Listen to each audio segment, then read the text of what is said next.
Dungeon Doom Hands, Let's Talk Lore, a Oh yeah, podcast. I think you guys are going to develop a relationship with a call box, or with a at least mechanic. stumble upon it. Oh, Welcome back to another episode of Let's Talk Lore. I'm Spencer, and this I keep pointing the wrong way. This is Chris. my friend the right And one. Yeah, yeah, this is yeah, Spencer. yeah. I'm Chris. We talk about Dungeons and Dragons and our world building strategies.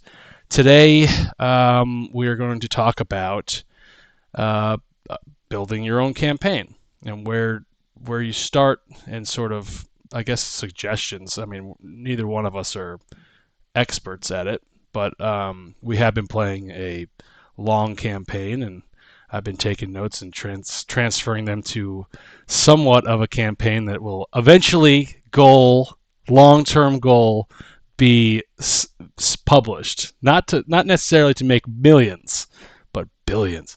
No, just kidding. Um, Well, but to, to it's something make to something make a some lot to yeah, share to kids. something that can be played. Yes, Yeah, absolutely, for sure.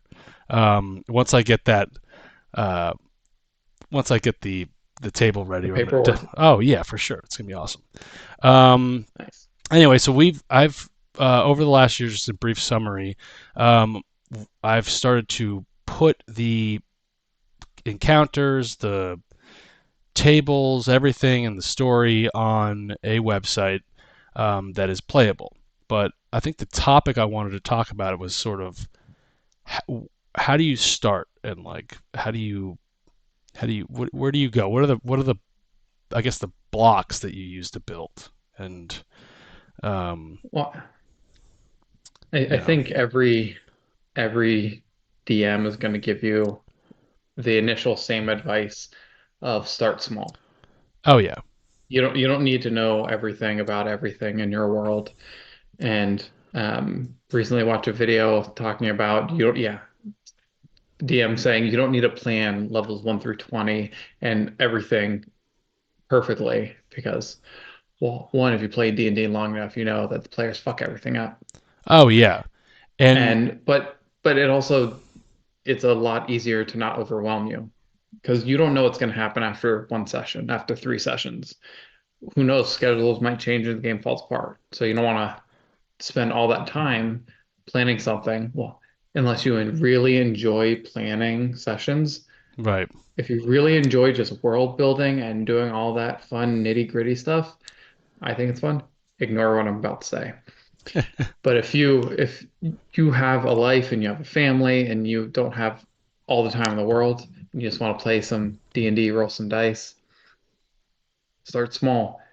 Right. If everyone's like what we've talked about before, set up, plan out one session, which most likely and starts with one and can expand to two or three easily. Just plan that, and you don't need tons to plan that. I You need your setting, you need an right. idea.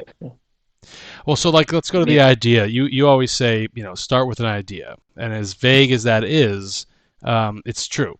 So when we'll just use Agoth Doomhand and the Skulls of Power, the homebrew campaign we're making, as an mm, example.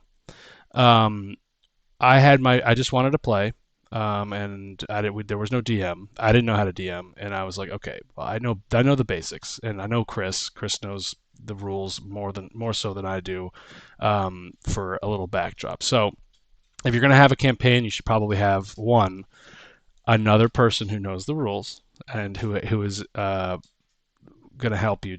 I think having two people is probably the best, but you could do it by yourself. I mean, well, most having of one the person that you know is going to be there every right, week and will help you do whatever prep or anything right, else you need, that yeah. makes it so much easier. Yeah, but also can play. Yeah. Yeah, um, but I can be your inside man in the right, to throw a wrench to the players' plans. right, and we'll go back to that. So, like, as to what you were saying, going from yes, everyone has a dream. You're going to start with a 0 level character and you're going to go to a 20 level character. Well, guess what? Yeah. That character is going to die. And quite honestly, I think that everyone in the campaign, I think the campaign that we're playing right now, they're a little high. They're a little high at the level. I've always said when you die, you come back, your character will be an average level of the rest of them, or maybe one level below, or whatever it is. Yeah. But if I kill everyone, then we start, Start at 1 again. right. So detached from the trying to get to 20. But we'll go back to that idea. So when you start a campaign, when I started the I Got Doom Hand, I just created a quick little story, which I eventually flushed out into this big, long. It's not even a long story. It's like a page long, like almost a myth. So like the skull essentially is the apple from the Helen of Troy story, and that's where it happened. And then I split the skulls up, and there are six things that the group need to find over this whole thing. The whole story arc is finding the skulls and stopping Doomhand.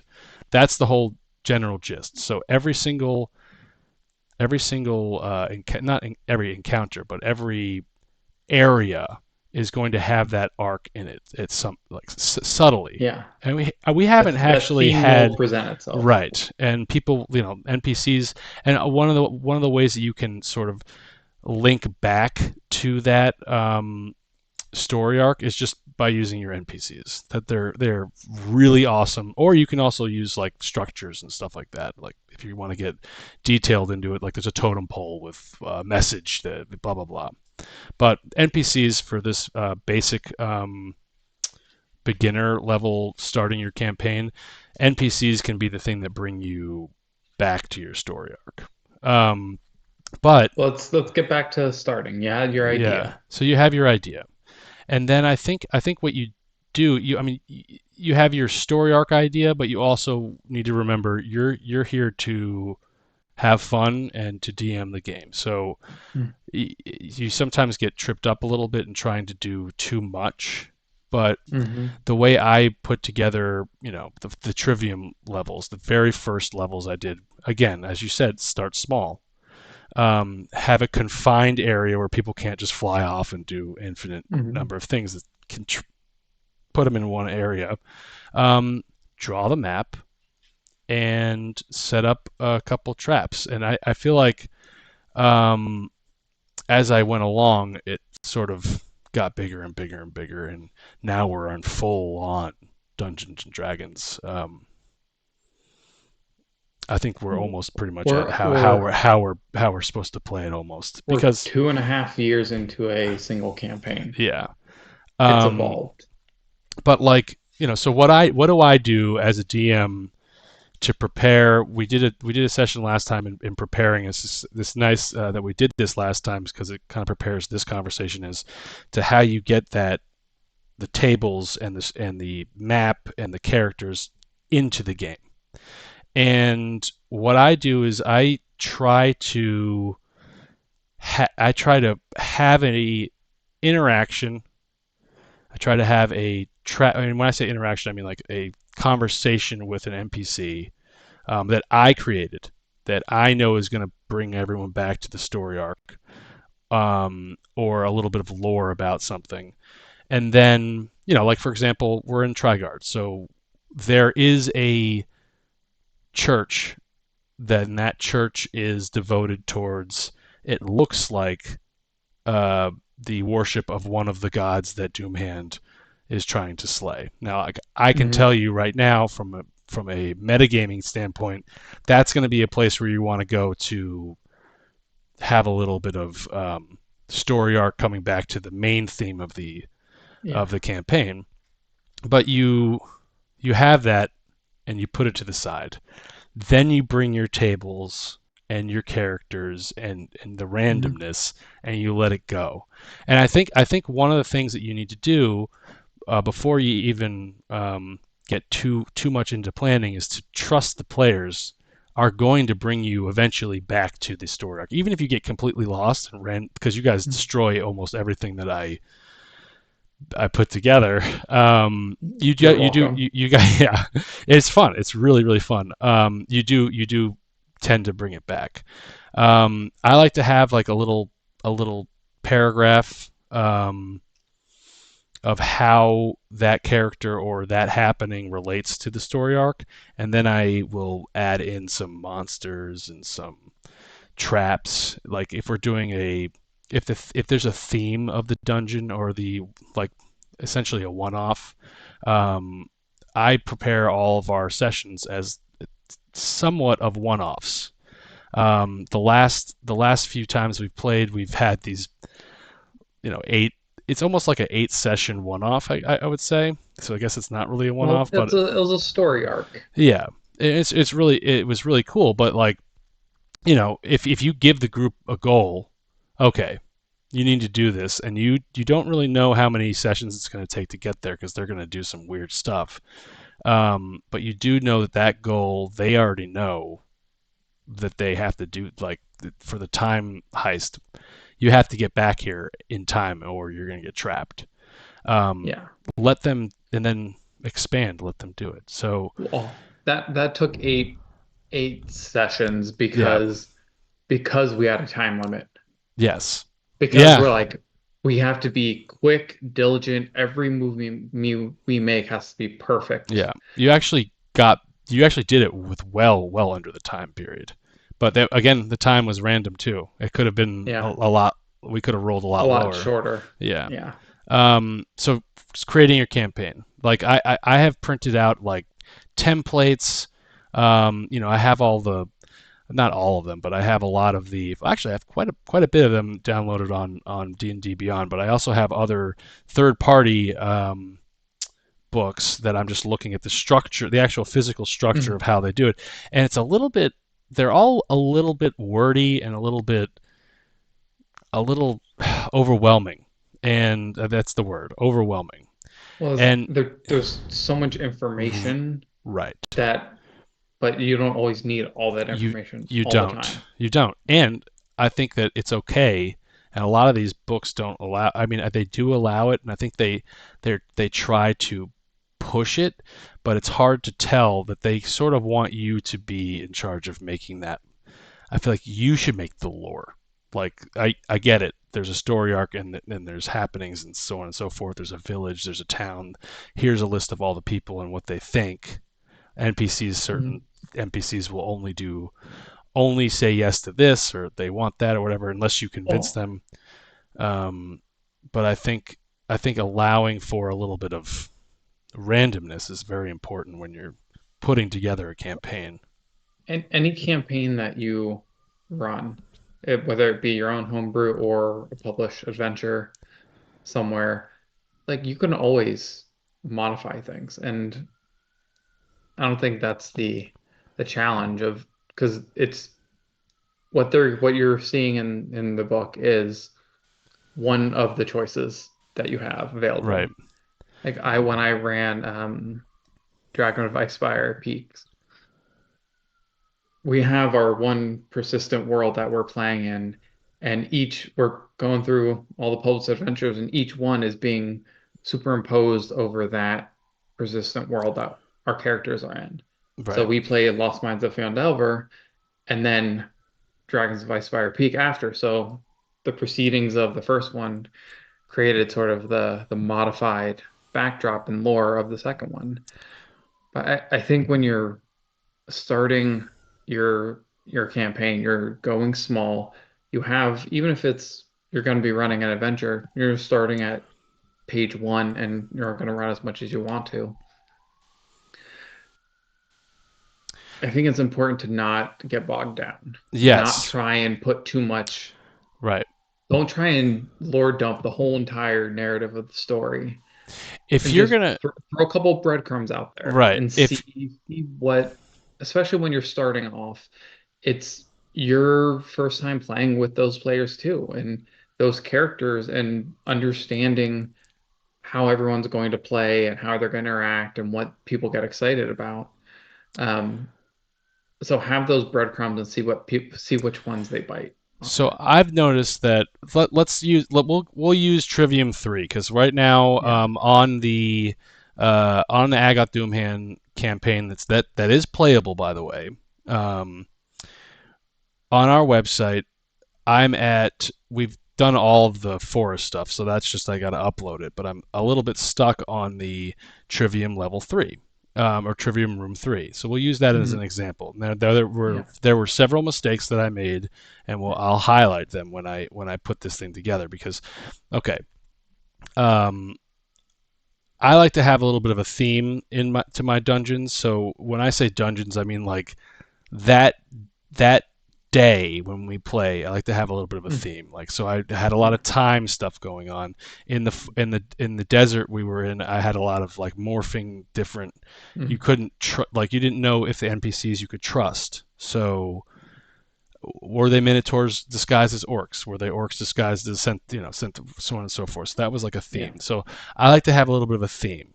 Um, doesn't mean it's a story arc, it's just like a theme. So like in Mm. Trivium 3, um, it wasn't a theme that per se, but the walls were living dead. So they were essentially living walls. Now I didn't have the stat block for them. I didn't know where to essentially search, but I did Mhm. know that Magic the Gathering has a living defender wall, and so I looked that up, and it turns out that they had translated that to Dungeons and Dragons.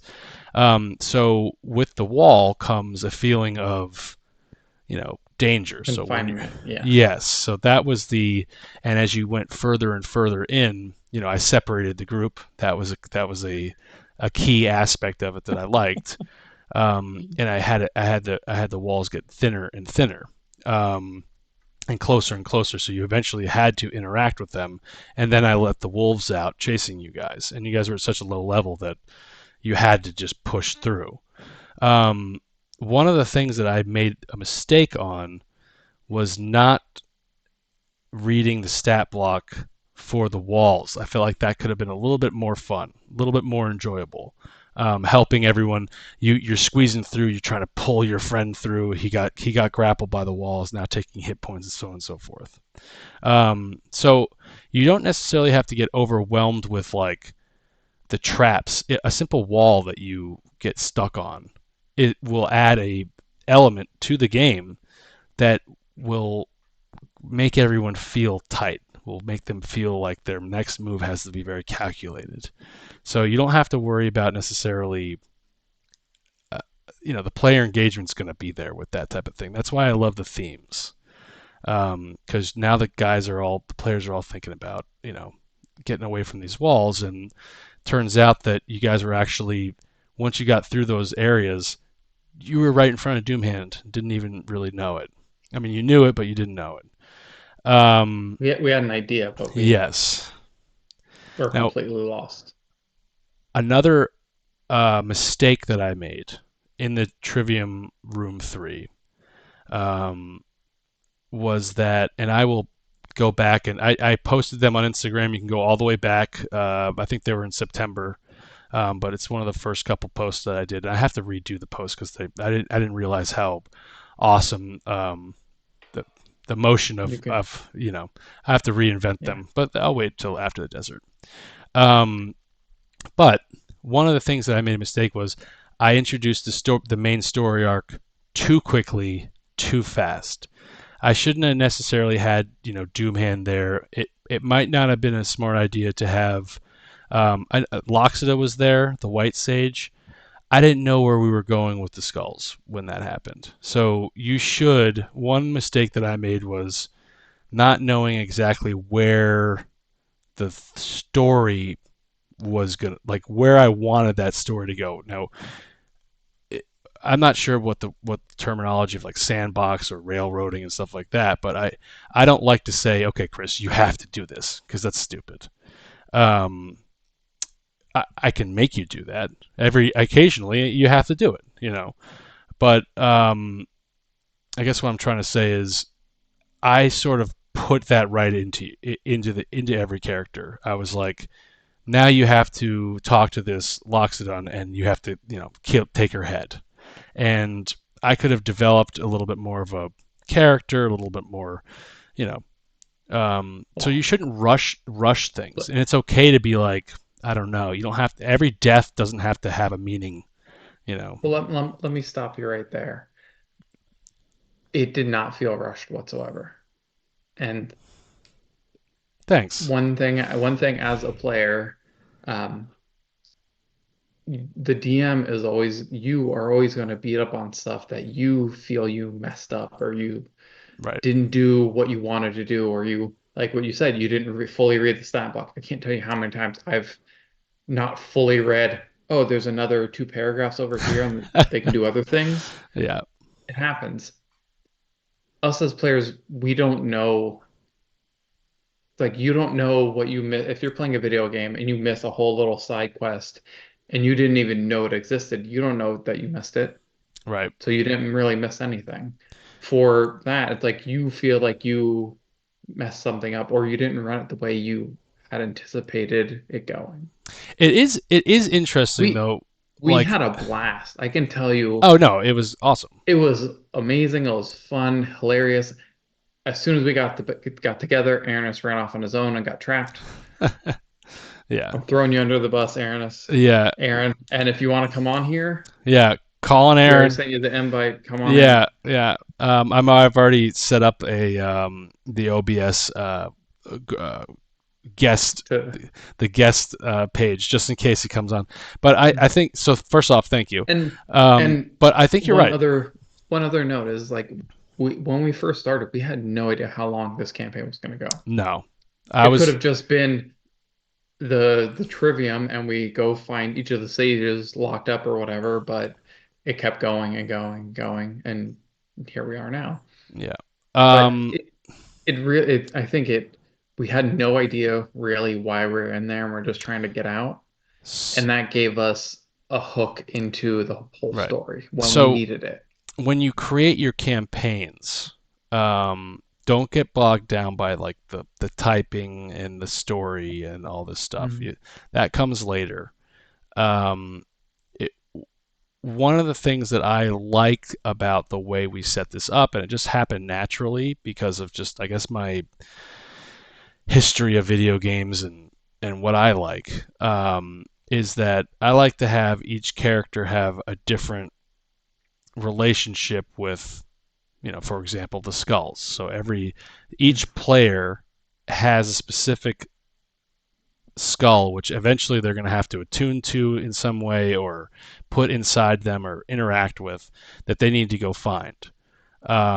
So that player engagement's there. So I know that Aaron and Jake probably wanted to go find their skull first too. Mhm. So the debate is where it's a nice little debate to have the players figure out who's going to go first. But if you're starting your campaign and you have your theme set up, you have your idea, you have your theme, you have your story, your story arc. Let's just say you have random traps and random tables. Having too many encounters on a table is overwhelming.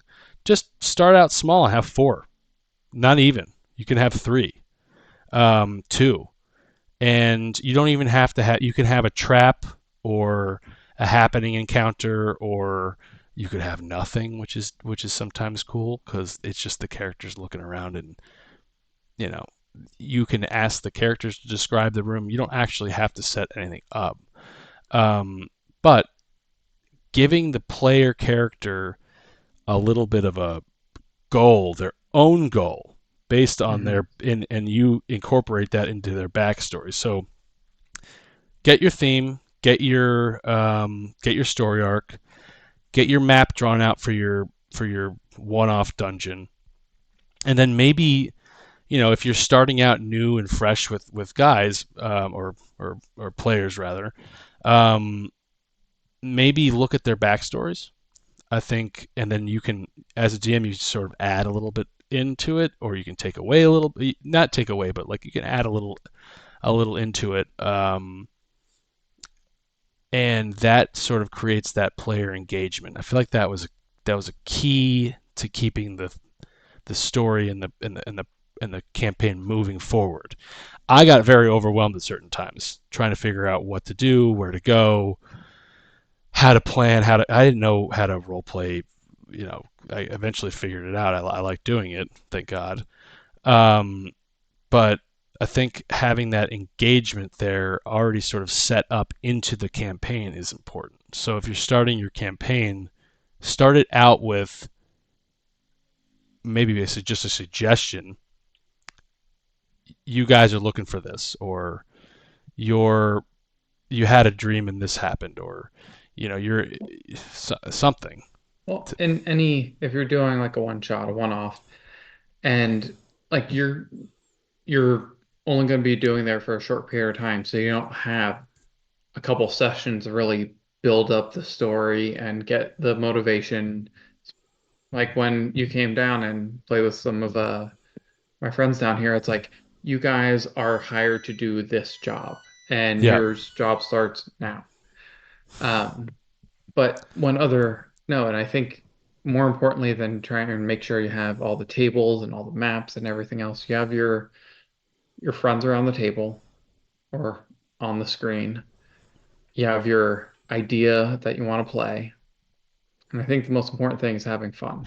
Oh yeah, for sure. Because If you're not like what having you fun, said, then it's not. yeah. It's like you said like you knew the ideas or like how you wanted to someone do it because of your background in video games and you want to bring or that was the Elements of easiest Zelda. way for you. Yeah. And and just having fun with that. You're another player at the table. So Yeah, enjoy you it are. Yeah, and for sure. Dungeon masters don't you like if you're overwhelmed, just as what Chris was saying. If you're overwhelmed, and it's bogging you down, and you're not actually enjoying it, maybe one of two things. Maybe let someone else DM for a little bit, or Mhm. another idea is just scrap the thing and do something. Just let the randomness Oh, take over, because you guys were going through the desert. There was that time, and like shit was getting crazy. The worm ate Aaron, and then players. You plan this stuff out, and last minute people cancel. But you have players like Chris and Jake who typically show up every time. Then you have people come late and stuff. But my thing is, and this doesn't have to do with the topic at hand, but always play. mhm. If a player showed up to play and it's just the two of you, play. Just don't let people not showing up stop it, because then you'll never start again. I don't think. I don't know, because I've never done that. I've never I've never not played every 2 weeks, but And I'll you give know you another player, the DM um, uh, gold star is you've every session where someone hasn't been able to make it, it never felt like we were missing out. Like we like had to stop the story because of something. It always felt fluid to just like, all right, if someone doesn't make it, we're gonna keep going and we'll figure something out with their Yeah, character. and it got to be the And point where like I would have them disappear. Aaron actually, like, players want to typically they want to be there, and they have something come up in their life and they have to cancel. It's like anything else. mhm. So I told Aaron, I was like, while we're doing this and you're off in California, um, you just disappear. Your character disappears, and I gave him a map. I gave him a maze. I said, just do this maze and figure out how long it's going to take you, and I'll tell you if you find anything or whatever. Um, I One said, second, hold on. I give them certain things to do, but I guess like getting bogged down with writing. I mean, you don't need to write a 300-page campaign. That's just sort of overwhelming just thinking about it. Like I've tried to fill out the template, and it's hard to fill it out, even though I have all the language, I have all the literature. You can now with AI, you can sort of take your thoughts and put it on a shitty little paragraph and just say, "Hey, flush this out a little bit." But it's even with that, it's hard to do. So I don't know. I guess like it depends on what your level of world building is going to be. I don't know. Chris is away right now, so I'm just going to ramble on. But I think one of the things that you need to decide is what level of magic, what level of world building you are ready to go with. Because again, Chris's point, start small. And now we're at a point where we do whatever we want, essentially. I know that I don't railroad it, but I give you guys options. Like in the Underdark, you could have done anything you wanted to do, and you can go back. I've given you a map. One of the cool things about the map program, Wonder Draft, that I downloaded, and I just started making a map. I got overwhelmed with like trying to figure out the world, and so I said, "Screw it. Let me scratch this and just make a map." Okay, here's the forest. What's around the forest? All right, well, there's a desert. And then you look at the world map, our map of the globe, and you look at the forest and you say, well, what's around the forest? There are mountains. There's this. Okay, well, what kind of things are in the mountains, and so on and so forth. That's a good way of building without being overwhelmed. You don't need to know that there's a Rime Island in the middle of the ocean where all you can do there is rhyme or you take damage. You don't need to get there, but that's one of the examples of having a theme into a place that I like, because you guys are like, what the hell?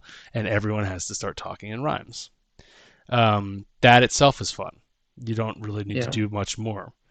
But I think, creating a one-off or starting a campaign, themes, story arc, you got to have some friends that show up. Not everyone has to show up at the same time, but it's very easy to get overwhelmed. When you type into Google D&D traps, there's a billion of them. I get a book. I looked up the Game Master's Guide. Those 5 books are awesome. Those are also overwhelming. There's a lot of stuff in there. Just pick 2, and those are your traps. I've literally done, it feels like hours and hours and hours of gameplay. 3 hours, 2.5 to 3 hours a session, maybe 2. We're getting down to quicker. It's 2. Yeah. And I prefer that. I think it's about 2.5 hours now. And you guys get to one trap and you get to one puzzle, and then there's an interaction with either an NPC or there's a fight. And like that itself is in itself a session.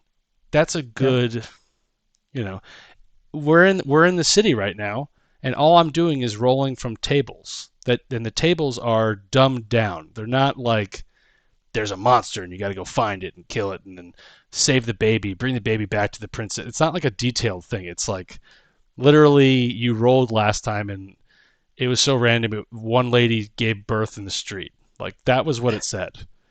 That like a NPC woman just starts giving birth. Like what do you do? Mm-hmm. Do you use that as a distraction to go steal stuff? Do you help her? Do you learn her from who she is? There's your world building. And I find that world building live, where you guys make me, what's your name? You did this at the Brockville, the town of Brock. Mm-hmm. What's your name? Where are you from? What, essentially, what are your goals? I had nothing written down for that. And like, it was so cool to just, I'm playing the game, that was fun. Mm-hmm. So I think if you're not having fun, and we said it from the very beginning when we started doing Dungeon Doom Hand, we have side job. We have side jobs. We have jobs, we have families, we like to work out, you like to do yoga, I want to get big, I want to eat, I want to go out and drink with my wife, I want to do, I want to go to sport, I want to watch the Yankees hopefully win, but they're not looking very good. And